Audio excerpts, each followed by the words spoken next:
Welcome to the College Essay Advisors podcast. Before we introduce ourselves, here's a little preview of what's to come.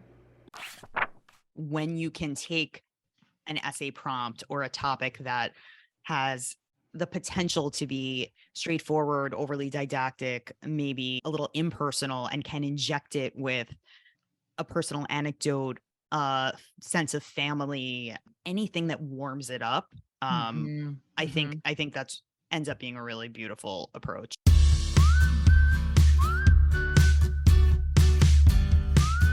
Welcome to College Essay Advisors podcast, an ongoing exploration of how to write college admissions essays that get you noticed and accepted. Hi, my name is Stacey Brooke, and I am the founder and chief advisor at College Essay Advisors. Hey there, I'm Becca Myers, and I am the director of advising at CAA. That was beautiful. And when you said, hey there, I felt the wink in your Hey there, what's up? Prompt number 6 for the Common App. I call this the passion essay. I'm going to read the prompt and then we're going to talk about it. Okay, so describe a topic, idea, or concept you find so engaging that it makes you lose all track of time. Why does it captivate you? What or who do you turn to when you want to learn more? Becca, you could definitely write a karaoke essay. Oh my God, all track of time. Topic, idea, or concept. The idea of karaoke, the subject of karaoke, I bet you could do it. Yeah, man, I actually really want to write my next poem on karaoke. So thank you. I've never written a karaoke poem, but karaoke means, I think it translates to empty room or empty voice. I think it's empty voice. Oh, it's an interesting that, translation. I probably should know that. Yeah. Well, back to the prompt and why this relates and why this is one of my favorite prompts. I think this is such an incredible opportunity for a student to talk about something that really excites them and drives them and gets them in this frame of mind, maybe like a little bit less chaotic, but this frame of mind where they just want to talk about something that is interesting to them. And that ultimately, I think naturally is going to show admissions who they are, what they care about, what it's going to be like to be in a room and have a conversation with that person, and just generally reflects the enthusiasm someone has when they're doing something or learning a new thing. Absolutely. And doesn't have to be the thing you major in. So it might shock our listeners to learn that I am not a professional karaoke performer. Fact. This is true. In fact, But I would say, especially since this is the personal statement that I think you want to be a little more personality oriented, a little more about the intangibles, about something that an admissions officer can't glean from your resume and your transcript and the boxes you check for what you want to major. I think this shouldn't be, for the majority of students, about what you want to major in. I would save that for the Y essays or other school specific supplements. Here, I would talk about something, unless it's a hyper specific aspect of a thing that you plan on pursuing academically or professionally. I think you might want to try doing something else, maybe something a little less expected. agreed. I have an interesting example, though, that a student who found a way to write about a passion that dovetails with his major, but the focus of the essay is actually not the thing he's majoring in. So he wanted to write about chess, and we at College Essay Advisors say no subject is really off limits because you can always do it in an exciting and innovative way.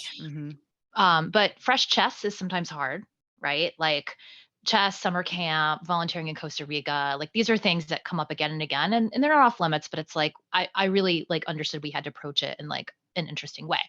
But his way was really interesting. So he talked about his initial love of chess and how ultimately he's like a STEM kid. He wants to do something that isn't actually related to chess. He wants to go into computer programming. And of course, the natural path of the essay might have been I loved chess and I loved the strategic parts of it, and that's why I wanted to become a computer programmer.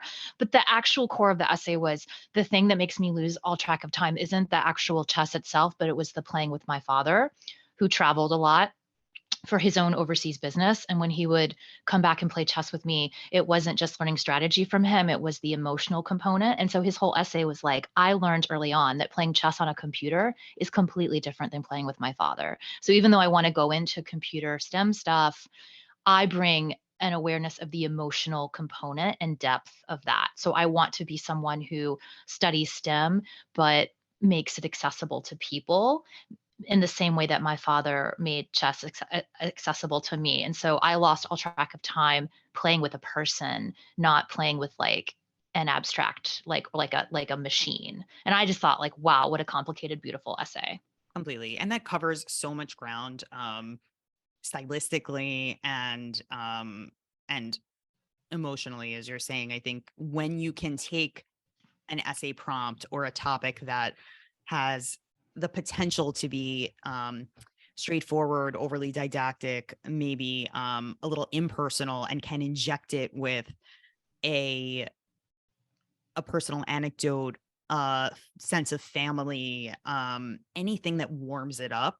Mm-hmm. I think Mm-hmm. that's ends up being a really beautiful approach. Um, I wanted to point out that this is one of those prompts where I think you actually have to be a little bit careful about following all of the instructions, because admissions wants to know a topic, idea, or concept you find engaging. So engaging, it makes you lose all track of time. Why does it captivate you? And what or who do you turn to when you want to learn more? So Mm-hmm. all of those components you're going to want to include. So in the example that you just gave, the topic or the subject or the idea is chess, strategy, etc. And I'm sure there was an explanation of why that was so interesting to him. Yes. That was connected also to his father's involvement, and his father was who he turned to when he wanted to learn more. And so he hit all of those components.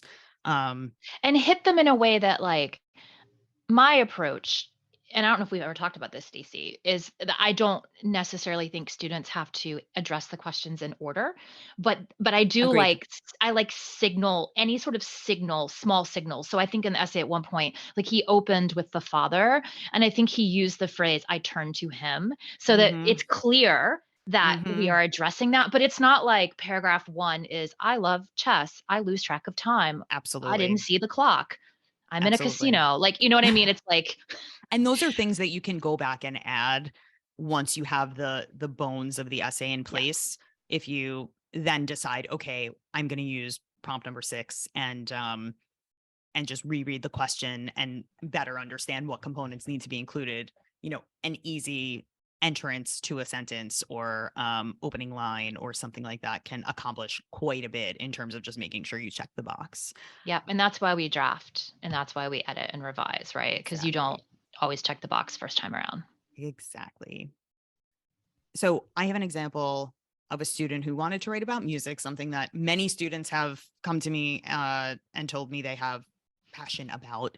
And so we wanted to differentiate her from other students who might write about something similar or something connected. And she was going to be a music minor. So there was definitely a potential that other music minors or majors would try to dig into this love. But she told me this anecdote about how she was once at a restaurant with her family, and she went to the restroom and she heard this Greek song that she had never heard before.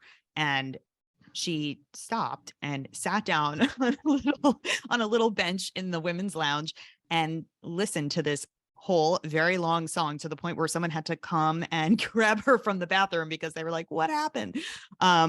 She gets lost in the music. Something about Mhm. her is transported. Um, she's just trying to unpack, okay, what's happening here? What's the composition of the piece?